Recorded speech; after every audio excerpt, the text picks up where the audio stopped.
Ladies and gentlemen, welcome to the show that covers all things marketing. The GSMC Marketing News Podcast gives you the latest marketing news, from what major businesses have planned for the coming year to the newest trends in advertising, from podcasts, digital and streaming, to the old standbys of radio, television, and billboards. Whether you're a marketing agent or a business trying to expand your brand, you've come to the right place. The GSMC Marketing News Podcast starts now.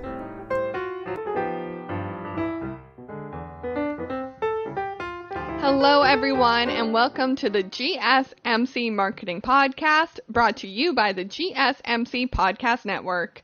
On today's episode, we are going to be talking about everybody's blonde in pink shiny high heels. That's right, we are talking about Barbie. We are going to take a look at her marketing campaigns from the very start in the 1950s all the way to today in 2020. I think it's really important to look back on companies and marketing campaigns such like Barbie that are similar to Barbie because they've been around for such a long time, so they've really gone with all of the marketing trends, but they've also always stayed true to their brand. Or have they? We don't know. We're going to find all of that out together on today's episode of the GSMC Marketing Podcast. Before we get into it, though, I would love to remind everyone to please subscribe to this podcast. And if you're not already commenting and sharing with us on social media, please do that as well. We're always active over there, and I would really love to hear your thoughts on marketing and on the marketing podcast. So let's get right into today's episode. Abercrombie & Fitch are trying out a new marketing strategy where they are going to focus on body positivity. A new marketing campaign called Face Your Fears conveys the coolness in everyone. Abercrombie said in a statement, "Their new models make their mark on the world by living as their most authentic, brave, and fierce selves." So it's super interesting to see, and when you go take a look at the models, you'll be able to tell and understand what I'm talking about because they really are normal people. They're body positive people, but that means that there are just people of all shapes and sizes. Like there are petite people, there are tall people, there is a wide variety of everybody wearing Abercrombie & Fitch clothing, which I think is really important because I think Abercrombie's brand has always been that you're fierce and that you're brave and you're doing all of these things, but they've never really shown everybody who encapsulate that thought in their actual clothing. Honestly, a lot of their campaigns in the past have only shown one type of model, one type of girl, one type of guy wearing their clothing, when they obviously want everybody to wear their type of clothing, and they want everyone to embrace the feeling that you get when you shop at Abercrombie & Fitch, and they want that feeling to be that you're brave, you're authentic, and you're fierce. So if they really want that, then they need to show models, and they need to show real people wearing their clothing who are authentic, brave, and fierce.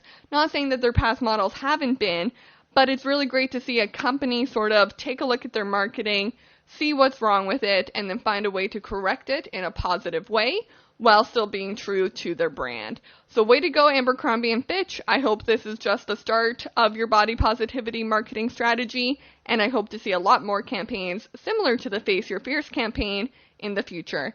What do you think of Abercrombie & Fitch's new marketing campaign called Face Your Fears? Do you think that it's sort of going to be just a drop in the ocean and it's not going to make a big difference? Or do you think companies like Abercrombie & Fitch are really being path pavers and they're creating a new sense for the marketing industry going forward, especially for retailers? Let me know in the review down below or reach out through social media. Google Ads is notifying advertisers that standard shopping campaigns will soon be able to reach Gmail users. This includes both product shopping ads and showcase shopping ads. When shopping ads are rolled out to Gmail, data will be reported under the Google Display Network. Standard shopping campaigns will automatically enable to run on Gmail as long as the campaigns opt into YouTube, Gmail, and Discover. Here's how you do it. First, sign into Google Ads. Second, select a standard shopping campaign in the Campaigns tab. Click the Settings tab. Under Networks, look for the checkbox next to YouTube, Gmail, and Discover, and then click those off. Guys, the reason I just walked you through how to do it, the reason I really want you to take a pen and paper out right now and write that down or go find it on the internet. It is available on the internet. I'll tweet it out later. If you follow us on Twitter and you just don't feel like looking it up, it'll be on there later. It's because this is going to be such a huge deal for all of you who are already doing email campaigns or already targeting people through Gmail. This is going to be a really great way to sort of cut out the MailChimp of it all, cut out that middleman, and use Google Ads directly in people's Gmail. You're going to reach a whole bunch of new people through their audiences and just through engaging with them in a new and different way. So this is really great and definitely something to look out for. Our third story of today is that Shopify is removing their CMO while they are making adjustments to the marketing team. Shopify is a Canadian e-commerce giant. A company spokesperson confirmed that their CMO, Jeff Weiser, has left the company this February. In an email statement, a Shopify spokesperson also said, Jeff Weiser is no longer with the company, and we thank him for his contributions during this tenure. The rapid pace of change in commerce necessitated adjustments to the marketing function, and those changes positioned Shopify for long-term success. At this time, we will not be naming a new CMO. Jeff Weiser had been with the company since February 2018. During his time, the company has built a variety of new marketing initiatives. In 2018, it announced a new platform for managing 3D content, such as augmented and virtual reality. Then, early last year, it was announced a new TV and film division will be built for Shopify, which followed up a few months later with the company's first mass media buy. So clearly, Jeff Weiser was a part of a lot of really big decisions at Shopify, but when I think what it comes down to, and obviously I don't work for Shopify, I don't know what their marketing strategy is, but a lot of companies no longer see a need for a chief marketing officer. It's a bit too broad of a position now, because when you think about it, there should be a chief marketing officer for social media, there should be a chief marketing officer for email marketing, for guerrilla marketing. Like, there's just so many different revenues now that having one chief marketing officer for everything is a little unrealistic. And I think we're just seeing more and more companies, especially ones that are as big as Shopify, especially in Canada, that they're just opting out of having a CMO because there just really isn't that need for someone to hold the umbrella over top of all these smaller groups when they really have their own stuff going on that won't involve one giant babysitter. So super interesting, but I'd love to hear from you guys. Maybe some of you are chief marketing officers. Maybe some of you are working for chief marketing officers, or maybe some of you are considering if your company needs a CMO. Let me know in the review down below or reach out through social media what your thoughts are on the position and if you think it is necessary. Okay, everyone, we're going to go ahead and take a short break from the podcast, but when we come back, we are going to take a look at Barbie. I am so excited for today's episode, and I hope you're excited for it as well. So stay tuned, because you are listening to the GSMC Marketing Podcast, brought to you by the GSMC Podcast Network. I'm your host, Mackenzie Jakewish, and I'll be right back. Golden State Media Concepts Technology Podcast covers everything tech. The hottest mobile phones, tablets, games. We review it, rate it, test it. Whether you're Microsoft or Apple, Android or iPhone, we'll give it to you again. Black and white. The Golden State Media Concepts Technology Podcast.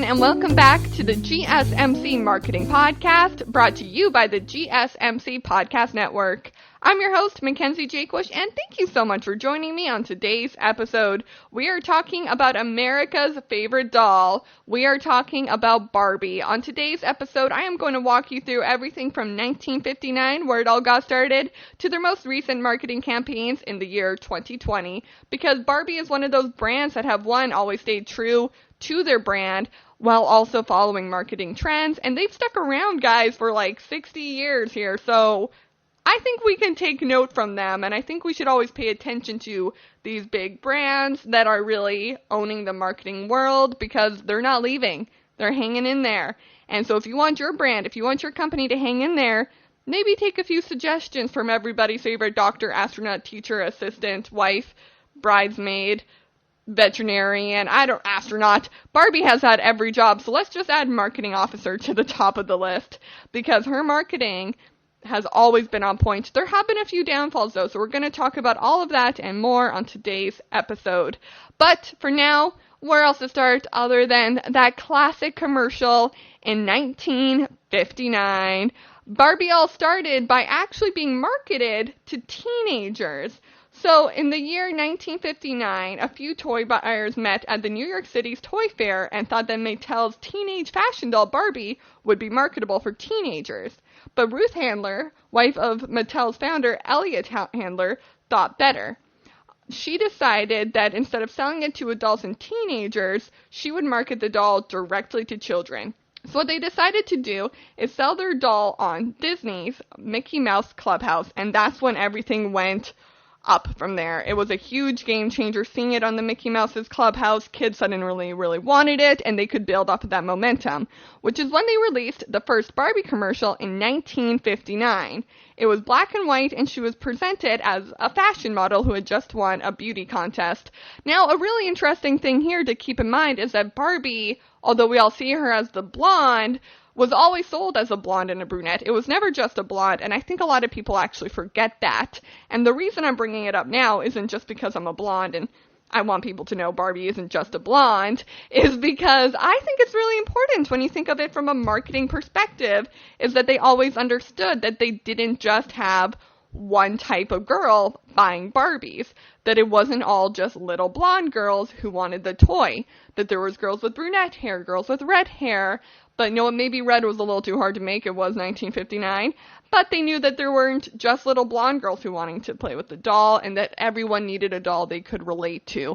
And that idea is going to come back later, so make sure you hold on to that, is that Barbie creators, especially Ruth Handler, who was Mattel's founder's wife, Elliot Handler, she always understood that Barbie wasn't just for one girl, that Barbie was for every girl. So it always had to make sense that their branding was directed to every girl.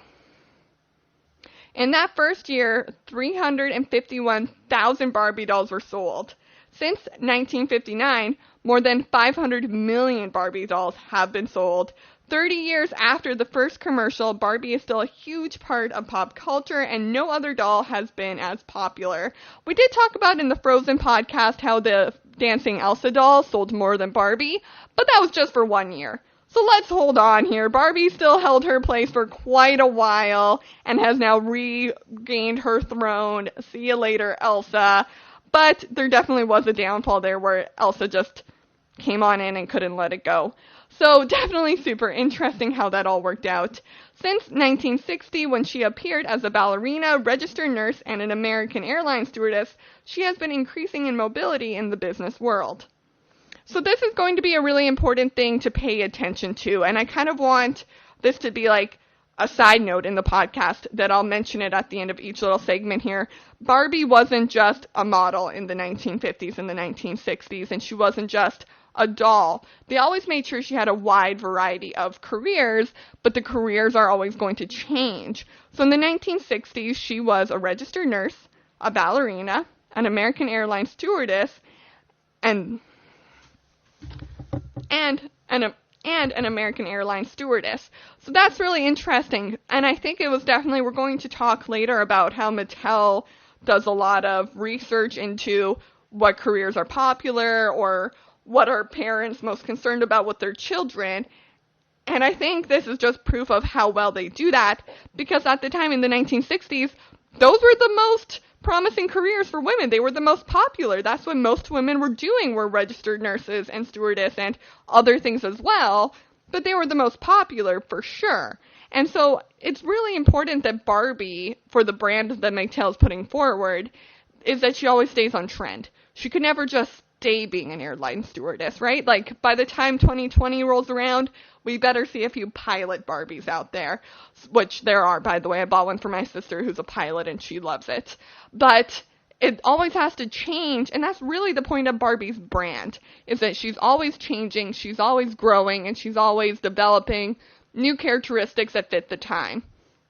So I think the important message to take away with Barbie's marketing in the 1960s is that they matched the time by being what the time wanted Barbie to, not by being what the decade wanted Barbie to be, but Barbie represented the decade, if that makes sense. She didn't do things that were off-brand. She didn't do things that were behind the times. She was the decade. She represented women of the decade. And I think we're going to see that pattern as we go through here. So really try to pay attention for that. And like I said, one of the main things you can do to pay attention of that is pay attention to her jobs. There will also be a few other things, but unfortunately, since this is a podcast, I can't hold the Barbies in front of you. But obviously things changed in how they were making Barbies, how they were dressing Barbies, and eventually how Barbie's figure was being made. That's going to be called into question as well. So something that I thought would be really fun, I'm going to play for you guys just a short clip of Barbie's first commercial. You can find it on YouTube, and I'll make sure to tweet it out later as well. Barbie, small and so petite, her clothes and figure look so neat. Her dancing outfit rings the bell. At parties she will cast a spell. Purses, hats, and gloves galore, and all the gadgets gals adore. Someday I'm gonna be exactly like you. Till then I know just what I'll do. Barbie, beautiful Barbie. Alright everyone, so I hope that gave you a clear idea of what the commercial was like in 1959. If you couldn't quite make out the words, it said, Barbie, one day I hope I will be just like you. Until then, I know what I will do. And it then had a little girl's hand pick up the Barbie and begin to play with her. So really, they're already starting to build Barbie as a positive role model for girls, which is why they possibly will increase her careers, they will increase her image, because they're always very aware that Barbie's purpose is to be a role model for girls. Some of the other lyrics in there are obviously not things we want young girls to internalize today. Like there's a lot about her being slim and tall, her accessories come with all, and there's just a lot of stuff about her being just beautiful. So that's obviously not the message we want to send out to young girls today, or in the 1960s, we didn't want that either, but it's understandable how it did happen since that was a problem with the times. That's how a lot of marketers were thinking, and I'm sure in 60 years, somebody will be doing a podcast and they'll talk about some horrible marketing campaign that I put out that it's so not the time anymore. But for now, let's just enjoy the decade we're living in and not worry about what's going to happen in 60 years.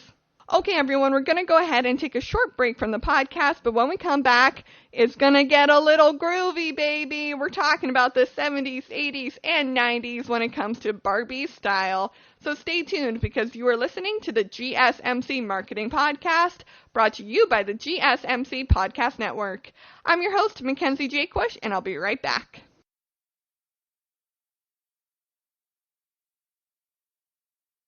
Tired of searching the vast jungle of podcasts? Now listen close and hear this out.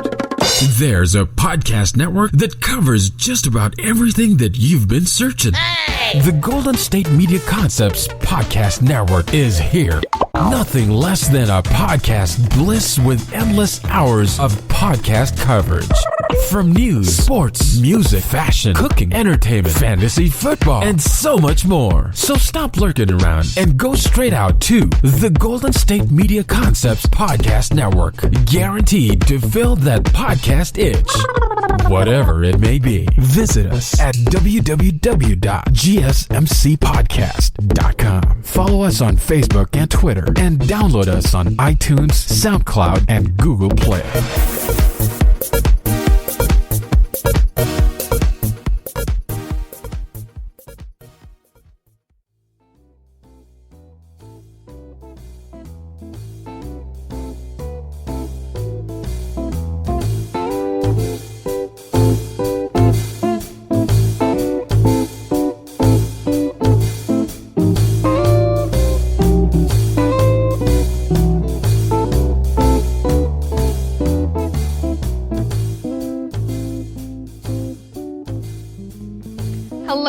everyone, and welcome back to the GSMC Marketing Podcast, brought to you by the GSMC Podcast Network. I'm your host, Mackenzie Jaquish, and today's episode is just so much fun. We are talking about Barbie. And what are we talking about Barbie specifically? Well, we're talking about her through the decades. We have talked about what she did in 1959 to the 1960s, and we talked about how at the time, she was really focused on reflecting the decade, and they were always very aware that Barbie's brand was going to be a role model to the young girls who played with her. So they're always trying to stay consistent to that brand.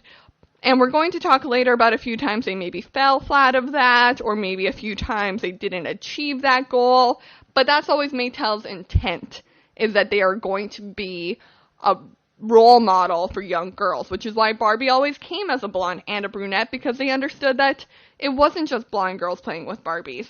But unfortunately, it's also not just blonde and brunette girls. There's a wide variety of people playing with Barbies, but in the 1960s, they did the best that they could. Okay, everyone, let's get right into one of my favorite eras of Barbie, the 1980s and the 1990s. This was really the time that they came out with niche Barbies. Barbies that were designed to appeal with a specific interest to increase exposure and distinct recognition by every little girl in the world. In 1989, more than 2 million Barbies were sold worldwide. From 1980 to 1990, she had a wide range of jobs, from stewardess again, but she wasn't just an airline stewardess. That's when she became a pilot.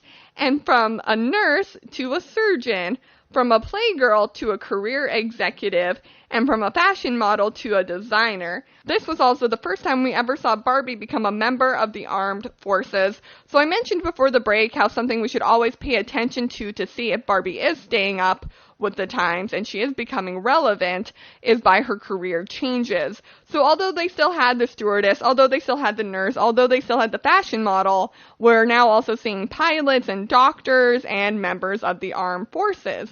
She became an independent career woman. She worked hard, exercised regularly. They did talk about that quite a bit. Unfortunately, this was the time that Barbie came out with the cookbook, and when little girls looked inside the cookbook, it said, "Eat nothing." Or maybe it was a diet book. I think it came with a diet book and it said, "Eat nothing." And honestly, I see that as a funny joke because Barbie can't eat anything. But I also understand how it can be misconstrued. But she was now all of a sudden a career woman. She was exercising, she had really good friends, and this is when they introduced her serious relationship with Ken. She wants to marry him one day, but she knows she is not ready right now. And so they had kind of talked about Ken earlier, but this is really when it became, no, they're going to get married one day. They're not currently married, but one day, once she's ready. And again, it's really setting Mattel and Barbie up to be role models for young women. They didn't want young women just to think about getting married. They wanted them to think about their careers, but also falling in love is okay.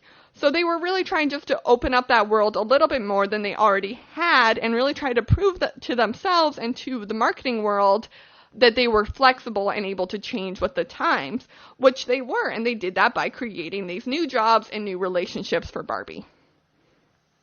Not only that, this is when they really started to expand the franchise of Barbie. Up until this point in the 1970s, Barbie was just a Barbie. She was a doll. But now she has started a new media franchise. In 1987, she began appearing in a series of animated films.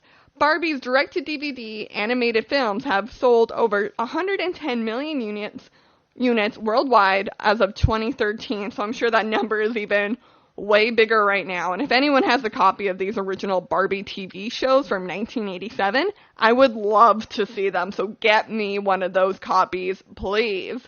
But I think it's just really interesting how in the 1980s is when she started becoming more than just a doll, but she became a brand and a franchise. We're going to see later when she starts making movies and all this other stuff.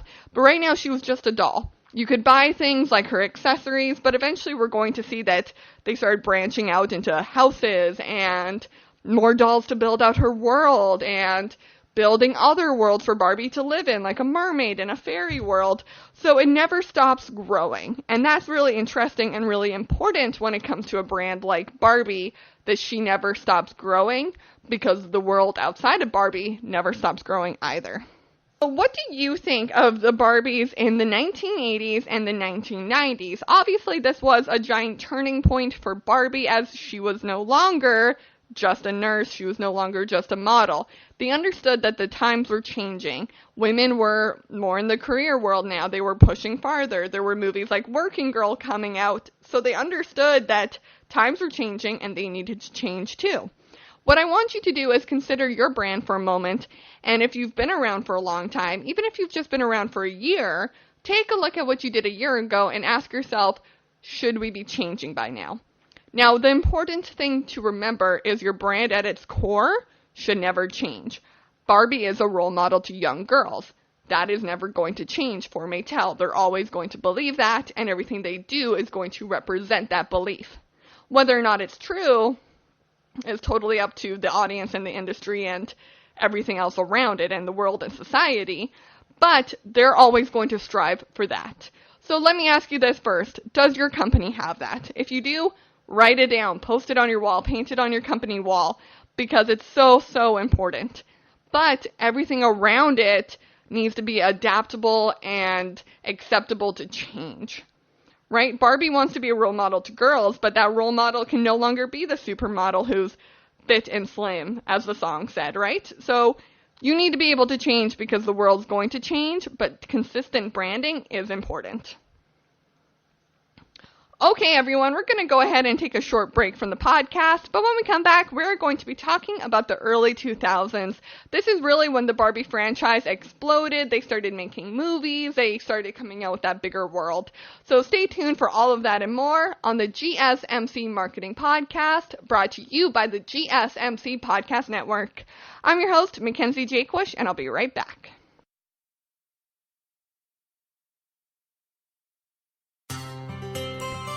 Are you a business owner? Someone interested in the latest news that might affect your business? Then check out the GSMC Business News Podcast, a show dedicated to keeping you up to date on all things concerning business, technology, and the stock market. Get a head start on the day as we keep you updated on the latest goings-on Wall Street, money, jobs, and technology. The GSMC Business News Podcast has you covered.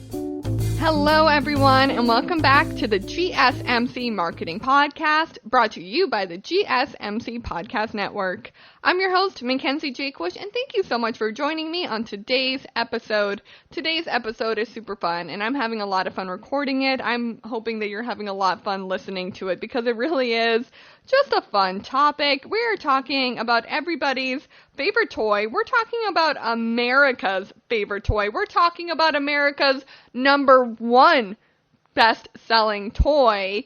We're talking about Barbie. We're talking about her merchandise. We're talking about her friend Skipper, her sister Kelly. Maybe it's her daughter. I'm not sure about the relationship.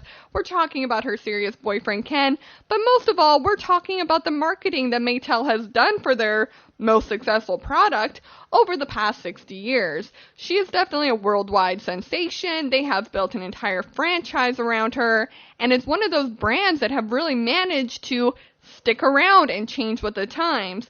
And the main thing we're focusing on is how have they been able to do that, and how are you as a marketer able to do that right now? Maybe you're starting a new business, maybe you've been doing it for a while, but what we're focusing on is how can you take your brand, make sure that you're always staying true to the core, but also ensure that you're changing with the times, because the times are always going to change. Even Coca-Cola has to change. Pepsi has to change. Disney has to change.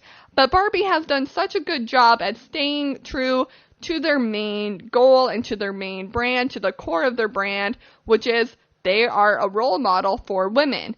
They are a role model for young girls. That was their plan in the 1959.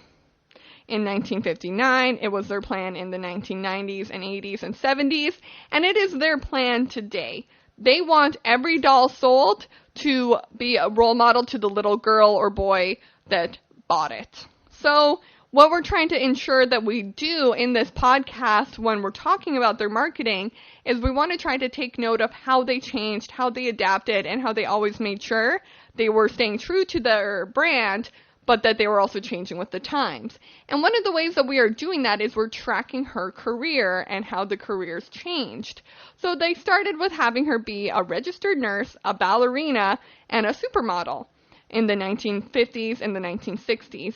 But by the 1970s, 80s, and 90s, they came out with more niche Barbie dolls that fit a wider variety of jobs. They still had the nurse, they still had the ballerina, they still had the fashion model, but now they had doctors and surgeons, they had pilots, they had fashion stylists and fashion designers. They also finally had, in the 1980s, they had their first member of the armed forces be a Barbie, which is just super cool and a super great way to represent the era and the time and what was happening in the world.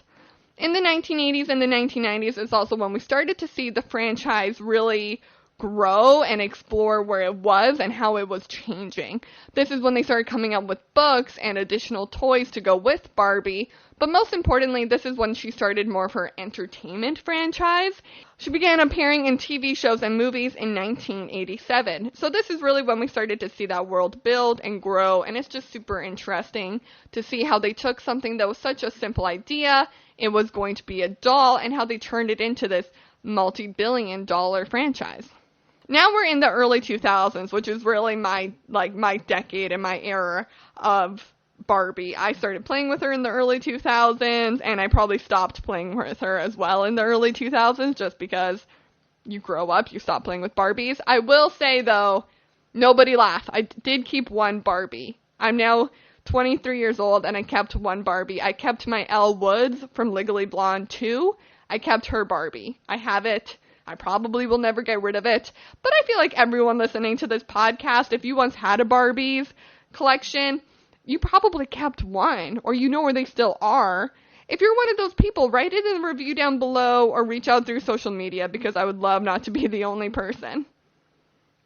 But anyways, in the early 2000s, and I think the reason it really probably affected people who were my age in that decade era is because that's when they started coming out with their movies. The first Barbie movie came out in 2001.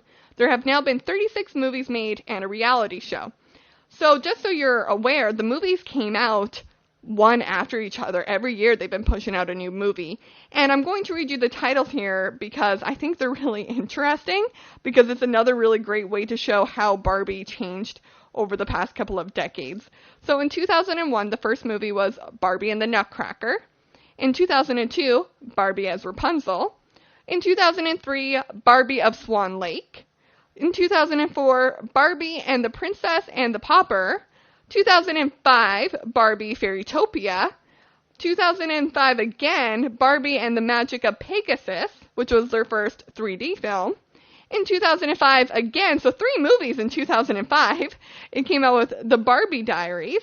In 2006, Barbie Fairytopia Mermaidia. In 2006 again, Barbie and the 12 Dancing Princesses. In 2007, Barbie and Fairytopia Magic of the Rainbow, which is a third installment now of Barbie and Fairytopia. Barbie and the Island Princess, 2007. Barbie, Mariposa and her Butterfly Fairy Friends, 2008. Barbie and the Diamond Castle, 2008. Barbie, A Christmas Carol, 2008. Barbie Presents Thumbelina, 2009. Barbie and the Three Musketeers, 2009. Barbie and a Mermaid Tale, 2010. Barbie, A Fashion Fairy Tale, 2010. Barbie, A Fairy Secret, 2011. Barbie, Princess Charm School, 2011. Barbie, A Perfect Christmas, 2011. Barbie in a Mermaid Tale 2, 2012. Barbie and the Princess and the Pop Star, 2012. Barbie in the Pink Shoes, 2013. Barbie Mariposa and the Fairy Princess, 2013. Barbie and Her Sisters in a Ponytail, 2013. Barbie and the Pearl Princess, 2013. Barbie and the Secret Door, 2014. Barbie and Princess Power, 2015. Barbie in the Rock and Royals, 2015. Barbie and Her Sisters in the Great Puppy Adventure, 2015. Barbie Spy Squad, 2016. Barbie Dreamtopia, 2016. And Barbie Dreamtopia Festival of Fun, 2017. Barbie Starlight Adventure, 2016. Barbie and Her Sisters Puppy Chase, 2016. Barbie Game Hero, 2017. Barbie Dolphin Magic was the last one that came out in 2017. The reason I felt it was so important to read those out to you guys, I'm sure a lot of you were like, oh my goodness, this is so tedious. But if you listen, you really start to hear how the movie's themes shaped over the years to really match the girls that were going to be watching them. A really great example is Barbie and the Game Hero in 2017. This has a very video game feel to it. I've never seen the film myself, but it's more angled towards women and young girls who are not just interested in being a princess. They want to play games. They want to be superheroes, which is also why they came out with Barbie: A Princess Power in 2015, where, in the early 2000s, it was things like Nutcracker and Rapunzel and Swan Lake and Princess and the Pauper, all from 2001 to 2004, because they were trying to direct their target demographic with the films to what they thought girls wanted. And at the time, I'm not going to lie, it was what I wanted. I wanted to see princess movies, but I understand that young girls today maybe aren't all interested in princesses, which is why they're changing their films for the better to hopefully reflect a newer, younger generation. So this wasn't the only thing they started doing in the early 2000s. They became very aggressive in their marketing to maintain the brand's image and to reach out to a wider audience. Barbie promotions started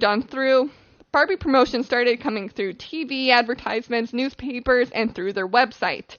This is also when they started their first gaming website, and I'm not sure if anyone remembers this or if this is just a thing from my childhood, although it was a website, everyone could have went to it, but there were games like where you had to take care of Kelly and the baby, you got to pick out Barbie's outfit, and it was all done online. So they were really trying to reach a new audience and change with the times. The internet was a really big thing. A lot of young girls were spending time on it rather than playing with their Barbies, so they decided to take Barbie and put her on the internet with them. So this is a really great example of how Mattel always made sure that although girls might not want to play with the physical toy, they're going to want to engage with Barbie on some level. Through the games, through the shows, through the merchandise, whatever it may be, Mattel always made sure that if a young girl was playing with something, or a young boy, if a young kid was playing with something, they wanted them to play with Barbie, even if it wasn't a real Barbie. Does that make sense? I hope it makes sense. All right, everyone, we're going to go ahead and take a short break, but when we're coming back, we're going to talk about the mid-2000s. So stay tuned for that, because you are listening to the GSMC Marketing Podcast, brought to you by the GSMC Podcast Network. I'm your host, Mackenzie Jakewish, and I'll be right back.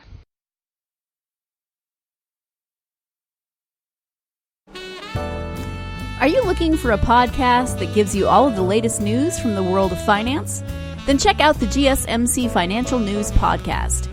We'll delve into the ups and downs of the stock market, changes in the economy, and news from the world of real estate and technology. From breaking news on the New York Stock Exchange, NASDAQ, or the overseas market, to updates on the bond market, if there's money to be made, we'll cover it on the GSMC Financial News Podcast.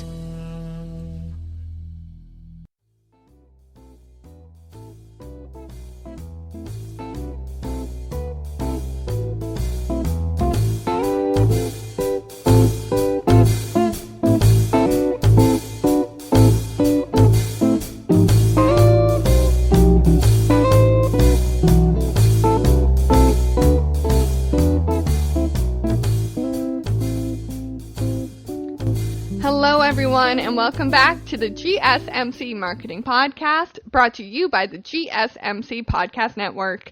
I'm your host, Mackenzie Jakewish, and thank you so much for joining me on today's episode. Today's episode is a lot of fun. We are talking about Barbie and all of Barbie's wonderful up and downs over the years, because she's had a very complicated 60 years. She has tried to survive through every trend, through every decade, through every type of young girl who might be playing with her. Barbie has always strived to be their role model, and sometimes they have absolutely succeeded. They succeeded in the 1950s when they targeted young girls who were both blonde and brunette. Barbie wasn't always just blonde, and they targeted her by putting her on the Mickey Mouse Club, and by having commercials, and by also ensuring that she was always relevant with the times. At that time, she was a nurse, a ballerina, and a fashion model.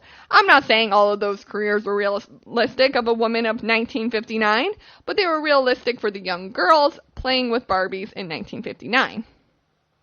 In the 1980s and the 1990s, that's when they started creating more niche Barbies.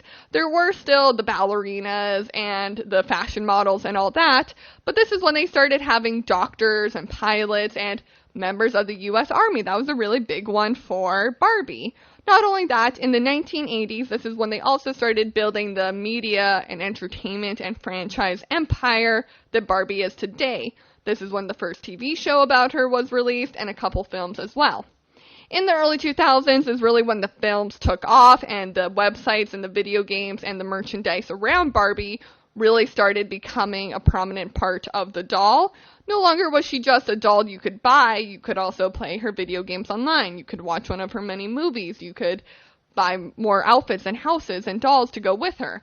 They made sure that if a young girl was going to be interacting with a toy, whether it be online, through a movie, or with an actual toy, they always wanted to make sure Barbie was involved in some way, which is why they put her online. They put her in movies. They did all of these things to ensure that if a kid wanted to play with a toy, they had the option to play with Barbie on any format. Now that we're in the later 2000s, this is unfortunately when Barbie faced one of her biggest hurdles.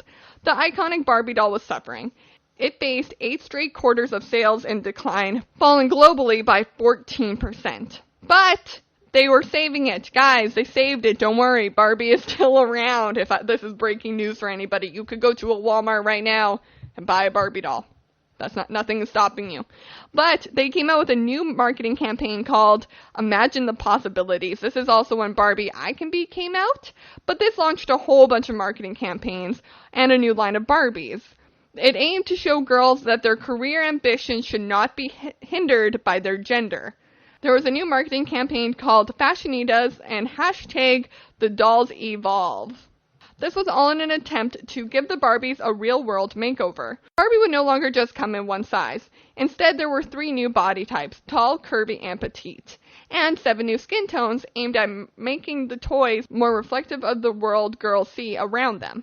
The idea was that they were going to partner with the best-in-class role models to show girls that they had limitless potential. They wanted to offer products that feature more empowering and more imaginative roles to their careers.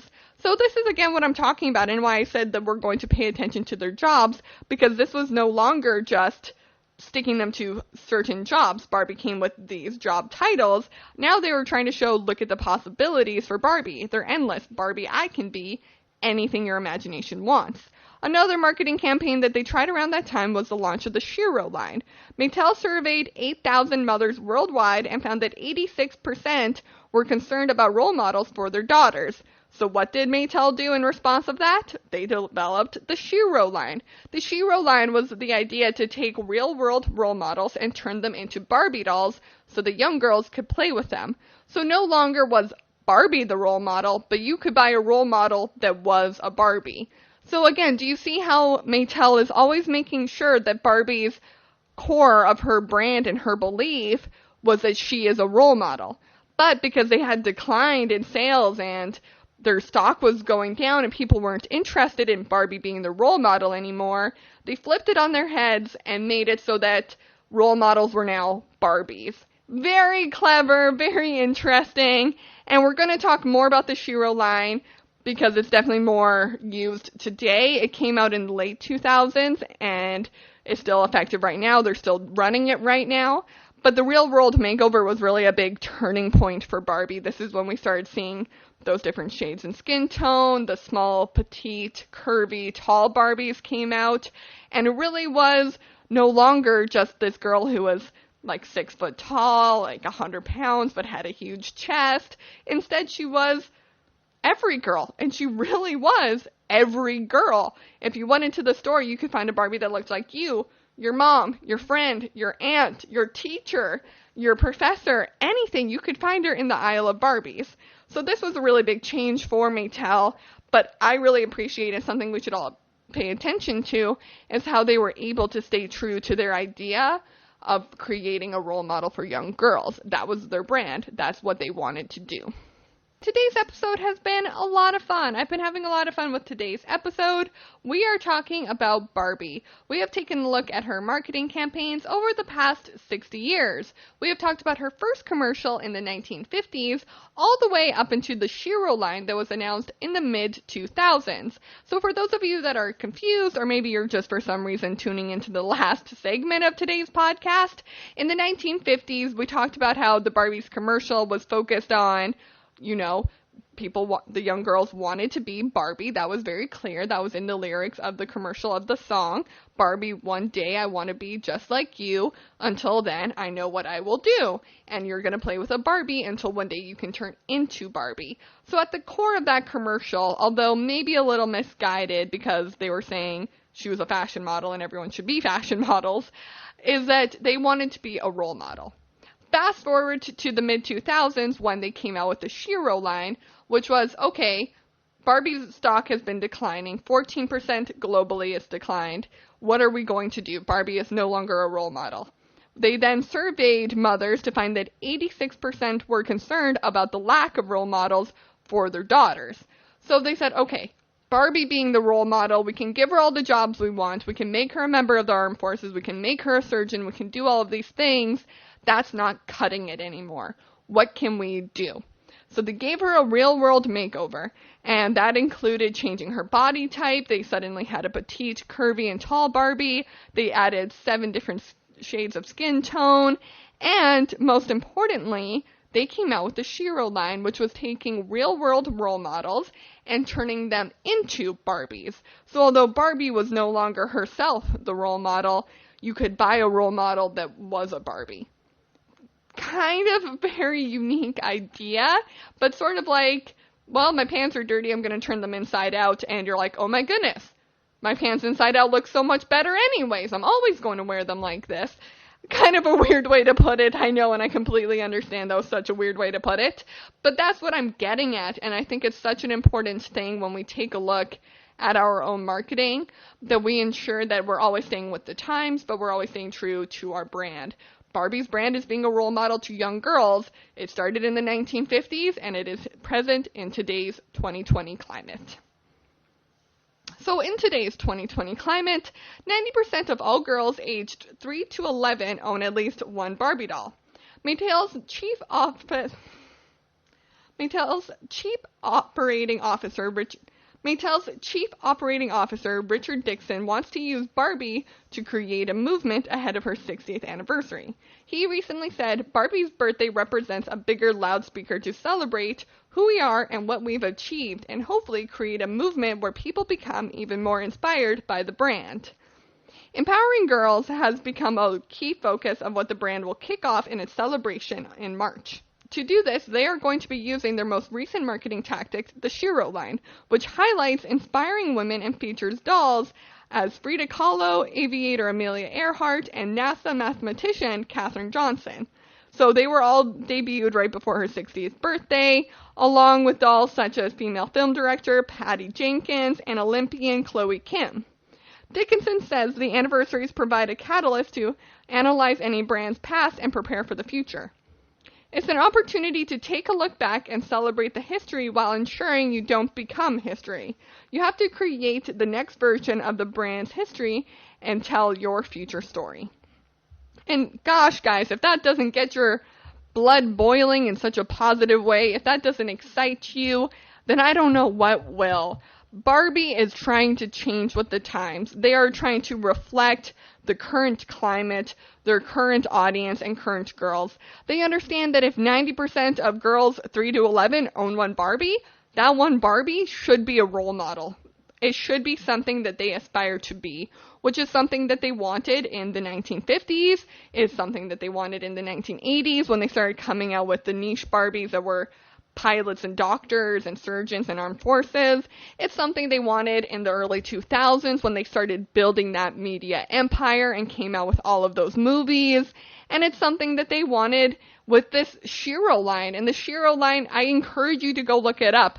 I encourage you that if you have a daughter, if you have a son, if you have a child who wants a Barbie, make it a Shiro Barbie, because this is such an amazing, one, marketing idea, and two, just overall creative and innovative idea that Barbie is really putting forward of, this is the core of our brand, but that doesn't mean that our brand shouldn't change with the times.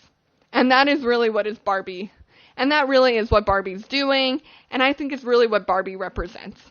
So if we just take a minute and reflect on Barbie's marketing as a whole, then I think we'll really start to notice some changes.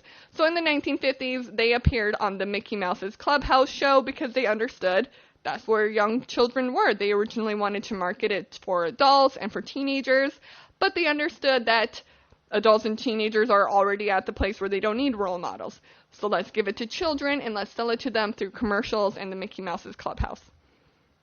And the original targeting was, one day you can be like Barbie too. And that's something that they've always tried to hold true. But like I'm saying now, one day you can be like Barbie too. It's not you can be like Barbie.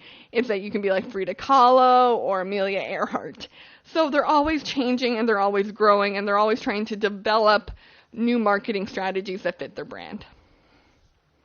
Okay, everyone, we're going to go ahead and head out for today's podcast. But thank you so much for tuning in. I really, really enjoyed today's episode. I hope you did as well. Thank you for listening to the GSMC Marketing Podcast, brought to you by the GSMC Podcast Network. I'm your host, Mackenzie Jaquish, and I'll see you next time. You've been listening to the GSMC Marketing News Podcast, part of the GSMC Podcast Network. You can find this show and others like it at www.gsmcpodcast.com. Download our podcasts on SoundCloud, Stitcher, and Google Play. Just type in GSMC to any podcast app, and you'll find all of the shows from the GSMC Podcast Network. From movies to music, from sports to entertainment, from business news to weird news, you'll find it all on the GSMC Podcast Network. You can also follow us on Twitter and Facebook. Thank you, and we hope you have enjoyed today's program.